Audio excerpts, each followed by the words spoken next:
81% వరకు పోలింగ్ జరిగిందంటున్నారు. ఈ level of polling అర్ధరాత్రి 2, 3, 4 గంటల వరకు కూడా లైన్లో నుంచి జనాలు ఓటేశారు కదా.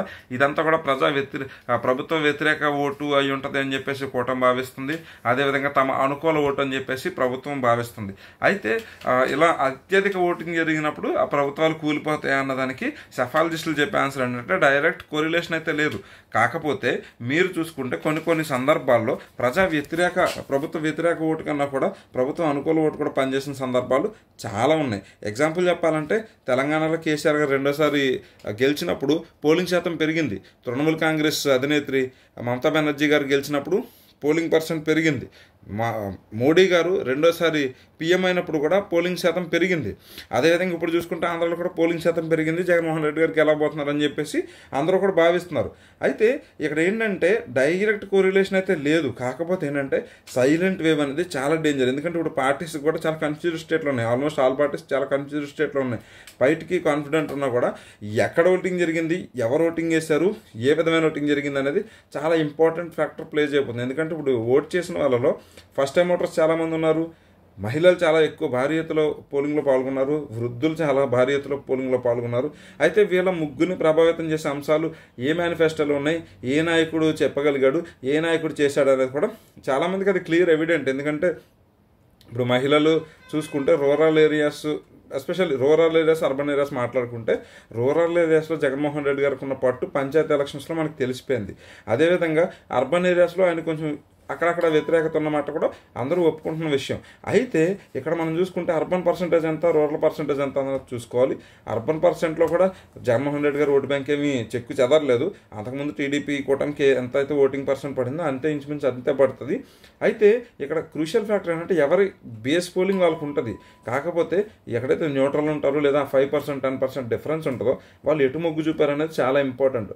ఆ లెవెల్ ఆఫ్ ప్రజా వ్యతిరేక జగన్మోహన్ రెడ్డి గారి మీద ఉందంటే లేదనే విశ్వసనీయ వర్గాల సమాచారం, అది క్లియర్ ఎవిడెంట్ కూడా. ఎందుకంటే జగన్మోహన్ రెడ్డి గారి సభలకు కానీ టర్న్అవుట్ కానీ పీపుల్ని మీరు చూసుకున్నట్లయితే హ్యూజ్ రెస్పాన్స్ అయితే వచ్చింది చాలా చోట్ల.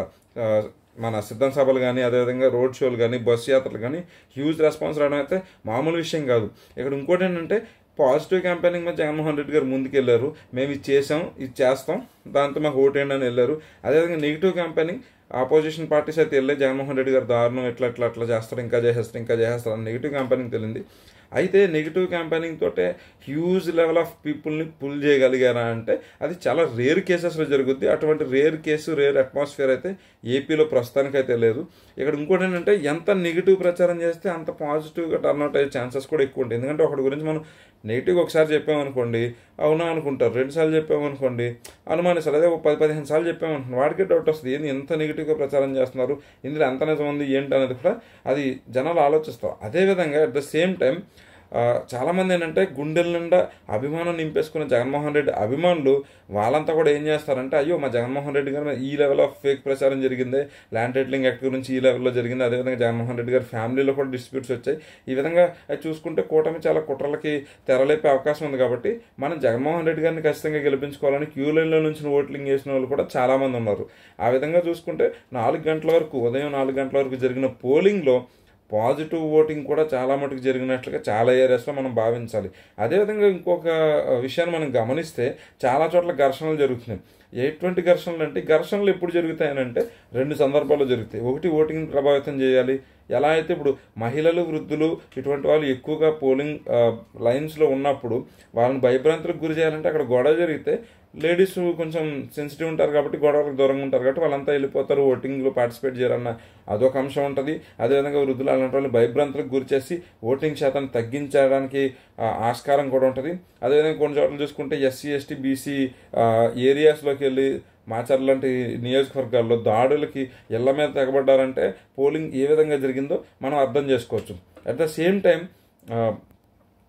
ఈ ఎవరైతే కొత్త యువ ఓటర్లు ఉన్నారో వాళ్ళలో చాలామంది కూడా కొంతమందితో నేను మాట్లాడినప్పుడు వాళ్ళు మేమంతా ఈ ఎడ్యుకేషన్కి సంబంధించిన సెక్టర్లో చేంజెస్ వచ్చాయి, అదేవిధంగా మాకైతే పథకాలు అందాయి, మేమైతే ఆ రియంబర్స్మెంట్ అయితే తీసుకున్నాం కాబట్టి మేము ఖచ్చితంగా జగన్మోహన్ రెడ్డి గారు కోటేస్తామన్న ఆ కాన్ఫిడెన్స్ని అయితే చూపించడం జరిగింది. సో వాళ్ళలో కూడా వన్ సైడ్ ఉండదు, అంటే కొంత వ్యతిరేకత ఉన్న వాళ్ళు వ్యతిరేకంగా చేస్తారు తప్ప అనుకూలంగా ఉన్న ఓటు కూడా ఎక్కడ చెక్కు చెదరలేదు. ఇది 100% నికార్సైన మాట అనమాట. అట్ ద సేమ్ టైం ఇంకోటి ఏంటంటే మిగతా ఎమ్మెల్యేస్ మీద వాళ్ళ మీద కూడా దాడులు జరుగుతున్నాయి. ఎప్పుడు దాడులు జరుగుతాయనంటే ఇప్పుడు ఎవరైనా గెలుస్తున్నారు అనుకోండి, గెలిచినప్పుడు ఏం చేస్తారు, గెలిచాక చూసుకున్నాళ్ళు రివెంజ్ తీసుకోవడానికి ప్రతీకారాలకు వాటికి చాలా టైం ఉంటుంది. సో అప్పుడు దాడులు చేస్తారు. కాకపోతే ఇప్పుడు ఈసీ కంట్రోల్ ఉంటుంది కాబట్టి ఇప్పుడు అధికార పార్టీ దగ్గర అంత ఏదంటే రూలింగ్ ఉండదు. ఎందుకంటే complete control EC take over చేసుకుంటారు కాబట్టి వాళ్ళ దగ్గర ఉన్నప్పుడే మనం కొంచెం దాడులకు అలాంటి తెగబడితే కొంచెం పాజిటివ్గా ఉంటుంది. మనకి కొంచెం స్పర్ ఆఫ్ ద మూమెంట్లో కొట్టేస్తారన్న విధంగా వాళ్ళ మీద ఇప్పుడు దాడులు జరగడం అనేది కూడా చాలా కీలక అంశం. ఎందుకంటే వాళ్ళు గెలిచేలాగైతే దాడులు చేయరు. గెలిచే పక్షంలో ఏంటంటే తర్వాత చూసుకుంటారు, 5 years టైం ఉంటుంది వాళ్ళకి. గెలవని పక్షంలోనే ఏం చేస్తారంటే immediate spur of the moment లాగా తీర్చేసుకోవాలన్న ఫ్రస్ట్రేషన్లో వాళ్ళైతే ఉంటారు కాబట్టి ఆ విధమైన దాడులు జరుగుతున్నాయంటే అది కూడా వన్ ఆఫ్ ద రీజన్ ఉంటుంది. సో ఏ విధంగా చూసుకున్నప్పటికీ కూడా ఈ హై లెవెల్ ఆఫ్ పోలింగ్ అనేది పాజిటివ్ పోలింగ్ జరిగిందన్న విషయాన్ని చాలా గంటాపదంగా జనాలు అయితే చెప్తున్నారు. అదేవిధంగా నెగిటివ్ మేము పుల్ చేయగలిగాం, జనాల్ని వేయించగలిగాం అని చెప్పేసి చాలామంది ఈ అపోజిషన్కి సంబంధించిన వాళ్ళు కూడా మాట్లాడుతున్న పరిస్థితులు మనం చూస్తున్నాం. కాకపోతే మనకి అఫీషియల్గా ఎలక్షన్ కమిషన్ నుంచి ఎంత పోలింగ్ పర్సెంట్ వచ్చింది, రూరల్లో ఎంత, అర్బన్లో ఎంత, మహిళలు ఎంత, వృద్ధులు ఎంత, యువకులు ఎంత, కొత్త ఓటర్లు ఎంత అన్న ఆ ఒక్క ఇన్ఫర్మేషన్ కానీ అఫీషియల్గా రాగలిగితే క్లియర్ కట్గా తెలిసిపోద్ది.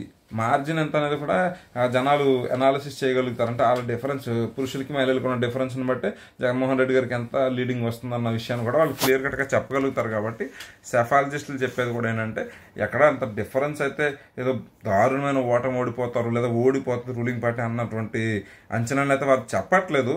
ఖచ్చితంగా అయితే న్యూట్రల్ వీళ్ళు చెప్పేది కూడా 110, 120 మినిమం అన్న కాన్ఫిడెన్స్లో ఉన్నారు. ఇప్పుడు ఎక్స్ట్రాగా పడిన 2% పోలింగ్ ఎవరికి పడింది అన్నది చూసుకున్నట్లయితే పాజిటివ్ మా నాయకుని మేము మళ్ళీ గెలిపించుకోవాలన్న ఓటింగ్ ఎక్కువగా పడింది అన్నది కూడా ప్రజలైతే బాగా బలంగా విశ్వసిస్తున్నారు.